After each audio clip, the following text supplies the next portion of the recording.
Hello. അപ്പോൾ ഞങ്ങൾ രണ്ട് ഫാമിലി കൂടി ചേർന്നിട്ട് ഒരു ഞായറാഴ്ച ദിവസമാണ് കേട്ടോ ചെറിയ ഒരു യാത്ര പോവുകയാണ്. ചെറിയ യാത്ര എന്ന് വെച്ച് കഴിഞ്ഞാൽ ഞങ്ങൾ താമസിക്കുന്നിടത്ത് നിന്നും ഒരു 14 കിലോമീറ്ററോളം ദൂരം വരുന്ന ഒരു ക്ഷേത്രത്തിലോട്ടാണ് പോകുന്നത്. ക്ഷേത്രം എന്ന് പറഞ്ഞു കഴിഞ്ഞാൽ ശനി മന്ദിറാണ്. ശനി ഭഗവാന് വേണ്ടിയിട്ടുള്ള ക്ഷേത്രമാണ്. ഞാൻ ആദ്യമായിട്ടാണ്, എൻ്റെ ജീവിതത്തിൽ തന്നെ ആദ്യമായിട്ടാണ് ശനി ഭഗവാന് വേണ്ടിയിട്ടൊരു ക്ഷേത്രമുണ്ടെന്ന് അറിയുന്നതും കാണാൻ പോകുന്നതും. നമ്മുടെ നാട്ടിലുണ്ടോയെന്ന് എനിക്ക് അറിയത്തില്ല, എന്നിരുന്നാലും ഞാൻ പോവുകയാണ്. അതിൻ്റെ കാഴ്ചകളൊക്കെയാണ് ഞാൻ കാണിക്കുന്നത്. ഇതാണ് ഞങ്ങൾ താമസിക്കുന്ന സ്ഥലത്തിൻ്റെ പച്ചിപ്പും ഹരിതാഭയും എന്ന് പറയുന്നത്. ഇതാണ് കുറച്ച് ഉള്ളിലോട്ടുള്ള ഏരിയ ആയതുകൊണ്ടാണ് ഇങ്ങനെ കിടക്കുന്നത് കേട്ടോ.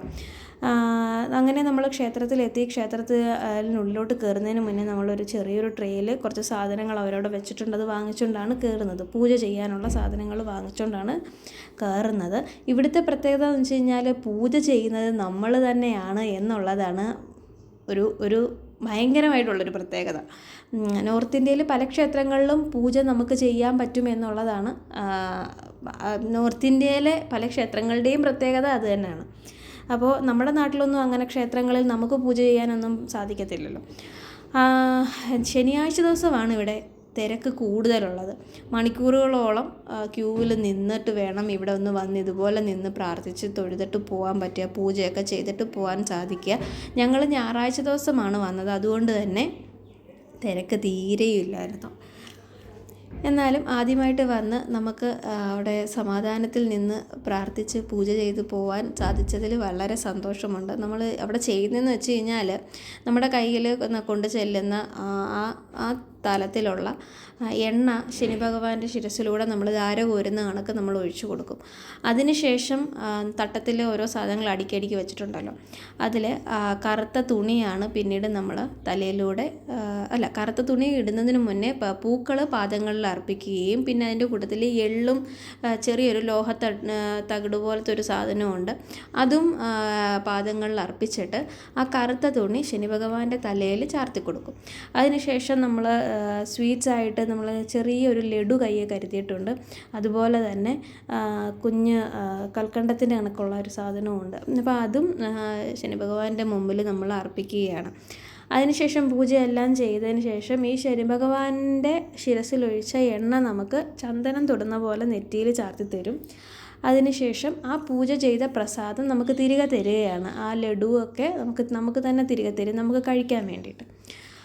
അപ്പോൾ വളരെ ലളിതവും സുന്ദരവുമായ ആചാരങ്ങൾ എനിക്ക് ഭയങ്കര ഇഷ്ടപ്പെട്ടു. തിരക്കൊന്നുമില്ല, ഞങ്ങൾ മാത്രമേ ഉണ്ടായിരുന്നുള്ളൂ. അതുകൊണ്ട് കുറേ നേരം അവിടെ നിന്ന് ഫോട്ടോസും വീഡിയോസും ഒക്കെ എടുത്തു. കണ്ടോ, ഇങ്ങനെ ഇങ്ങനെ വിശാലമായി നീണ്ടു നിവർന്ന് കിടക്കുന്ന സ്ഥലമാണ്. യാതൊരു പച്ചിപ്പും ഒന്നുമില്ല. ഇനി വേനൽ കൂടി വരുന്നതനുസരിച്ചിട്ട് തീരെയും പച്ചിപ്പ് കാണത്തില്ല. അങ്ങനെയാണ് ഈ സ്ഥലത്തിൻ്റെ പ്രത്യേകത തന്നെ. എന്നാലും നമുക്ക് പല സ്ഥലങ്ങളുടെ രീതികൾ മനസ്സിലാക്കി ജീവിക്കാനുള്ള ഭാഗ്യം എന്തായാലും ദൈവം തന്നതുകൊണ്ട് പല സ്ഥലങ്ങൾ കണ്ടിങ്ങനെ വരുന്നു. അപ്പോൾ പുതിയ സ്ഥലത്ത് പുതിയ വിശേഷങ്ങൾ ഇനി അധികം ഞാൻ നിങ്ങൾക്ക് കാണിച്ചു തരുന്നതായിരിക്കും കേട്ടോ. അങ്ങനെ അമ്പലത്തിൽ നിന്നും വരുന്ന വഴിക്ക് കുറേ കല്ലുകൾ ഇങ്ങനെ അടുക്കി വെച്ചേക്കുന്നുണ്ട്. എന്തിനാണ് ആ കല്ല് അടുക്കി വെച്ചേക്കുന്നതെന്ന് യാതൊരു ഐഡിയയുമില്ല. പുതിയ വീട് വെക്കാനാണോ, വീടിന് ഐശ്വര്യം കിട്ടാനാണോ, വീട്ടിലുള്ളവർക്ക് ഐശ്വര്യം കിട്ടാനാണോ, അങ്ങനെയുള്ള പരിപാടി എന്താണെന്ന് മനസ്സിലാവുന്നില്ല. ആ ക്ഷേത്രത്തിനടുത്താണ്. നമ്മളും 1-2 കല്ലടുക്കി ഒരു കെട്ടിടത്തിൻ്റെ മാതൃകയിൽ വെച്ചിട്ടാണ് നമ്മൾ തിരികെ വന്നത്. അങ്ങനെ തിരികെ വരുന്ന വഴിക്ക് കുറച്ച് ആട്ടുംപറ്റങ്ങളെ കണ്ടു. അതിൻ്റെ ഫോട്ടോസും വീഡിയോസും ഒക്കെ എടുത്തു. നല്ല രസമുണ്ടായിരുന്നു. ചെമ്മരിയാടുകളാണ് കേട്ടോ. ഈ ചൂടത്തും ഈ കുറച്ച് ചെമ്മരിയാടുകളും സാധാ ആടുകളും ഉണ്ട്. ഇപ്പം വിൻ്റർ കഴിഞ്ഞ് വന്നതുകൊണ്ടായിരിക്കും ചെമ്മരിയാടിനെ അധികമായിട്ട് കണ്ടത്. എന്താണെന്നറിയത്തില്ല. ഇവിടെ ചൂട് കൂടി വരുന്നുണ്ട്. അങ്ങനെ ഞങ്ങൾ വീണ്ടും തിരികെ വീട്ടിലോട്ട് പോവുകയാണ്. പോകുന്ന വഴിക്ക് വേറെ അധികം ഒന്നും കഴിക്കാനൊന്നുമില്ല. നോർത്ത് ഇന്ത്യയിലുള്ള ആൾക്കാർ മിക്കപ്പോഴും പക്കവടയും സമൂസ അങ്ങനെ കച്ചോരിയൊക്കെയാണ് ബ്രേക്ക്ഫാസ്റ്റ് ആയിട്ട് കഴിക്കാറ്. അങ്ങനെ നമ്മളും മേടിച്ച് കഴിച്ചു. കുട്ടികൾക്ക് ജ്യൂസും മേടിച്ചു കൊടുത്തു. അപ്പോൾ ഇത്രയേ ഉള്ളൂ. ബൈ.